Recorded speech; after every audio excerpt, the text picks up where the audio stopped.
The Great Pig Escape.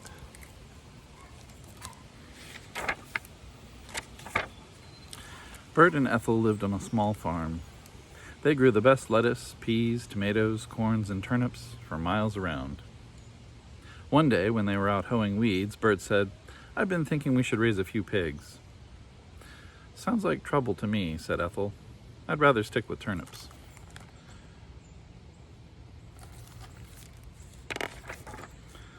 But Bert bought 6 little piglets anyway. "They look like more trouble than turnips," said Ethel, "but they are kind of cute." "They won't be cute for long," said Bert. 8 months from now, they'll be pork chops, so don't go falling in love with them." "Shh," said Ethel. "You shouldn't say things like that. You'll upset them." Over the next few months, the piglets grew into pigs. They spent their days grubbing, rooting, snuffling, and wallowing, and they grew fatter every week.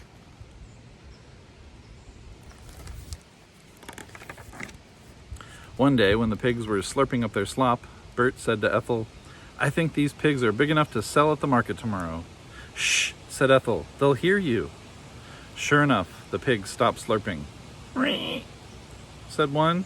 "Ree," squealed another.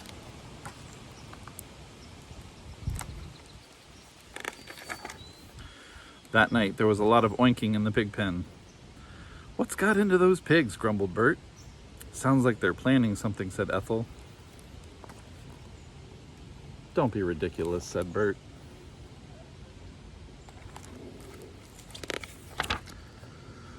The next morning, the pigs ran this way and that way. They oinked, and they squealed, and they shrieked.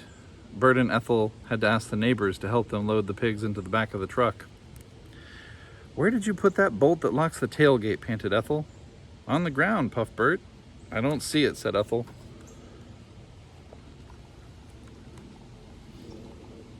"He's got that in his mouth."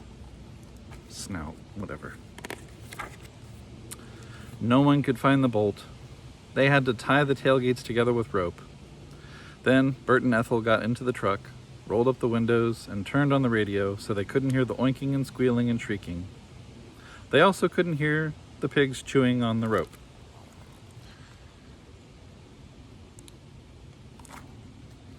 As they bumped and rattled down the road toward town, the rope snapped. The tailgates flapped open, but Bert and Ethel didn't notice.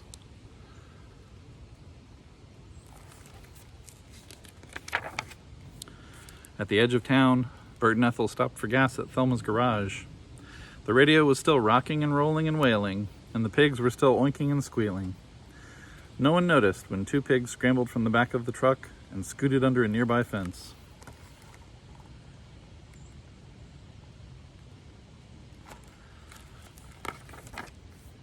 Bert and Ethel made another quick stop at the food co-op for soda and sandwiches.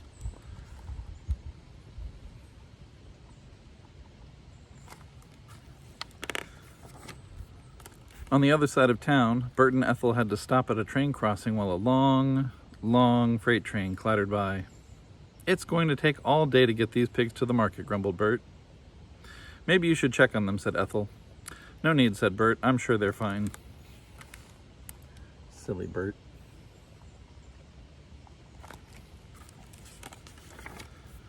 When they finally arrived at the auction yard, Bert got out of the truck and went to check on the pigs. "They're gone," he cried. "What?" said Ethel. "The pigs," shouted Bert. "They got away."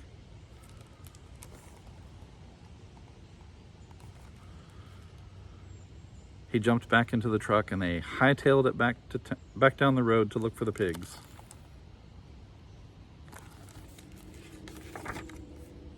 At the railroad crossing, Bert and Ethel saw 2 hitchhikers. "Have you seen any pigs around here?" called Ethel. The 2 hitchhikers grunted and shook their heads from side to side. Funny-looking hitchhikers. Bert and Ethel tore into town and parked the truck. No one at the food co-op or Rose's secondhand clothes had seen any pigs. "But I'd like to find the person who took the clothes off my sidewalk display," said Rose.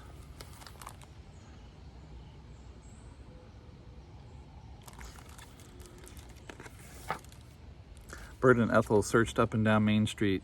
They asked everyone they saw, "Have you seen our pigs?"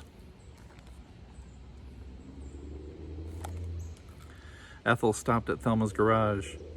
I haven't seen any pigs, Thelma said, but someone just stole the wash off my line, including my favorite dress with the purple flowers.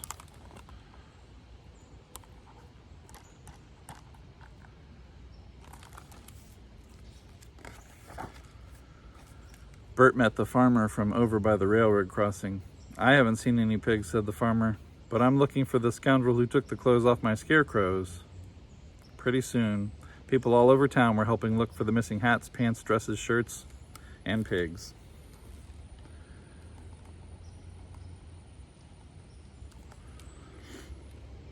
Ethel searched down by the bus station. You don't usually see pigs around here, said the bus driver, but I'll keep an eye out for them. As he was talking to Ethel, several passengers slipped onto the bus without tickets.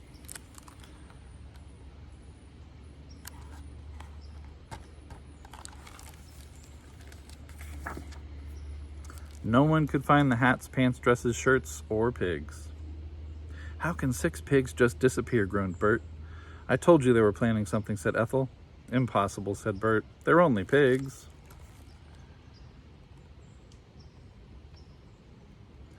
Pigs about to hijack a bus. Bert and Ethel looked for the pigs for several more weeks. They advertised in the paper, they put up signs, but no one had seen their pigs. Finally, one day when they were having coffee in town, Bert said to Ethel, I've had it with pigs. From now on, I'm sticking with vegetables. We can grow some fine turnips in the pig pen, said Ethel.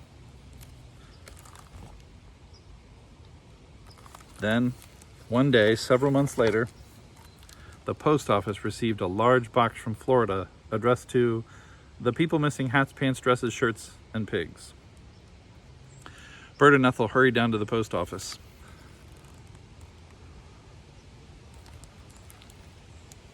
The people who were missing clothes were already there. Well, I'll be, said Thelma. Here's my dress with the purple flowers, washed, ironed, and folded as neat as can be. Now who can figure that? What do you have for people missing pigs? Asked Bert. Just a postcard, said the postmaster. Who sent us a postcard? Said Ethel. On the front of the postcard was a picture of a sunset on a Florida beach.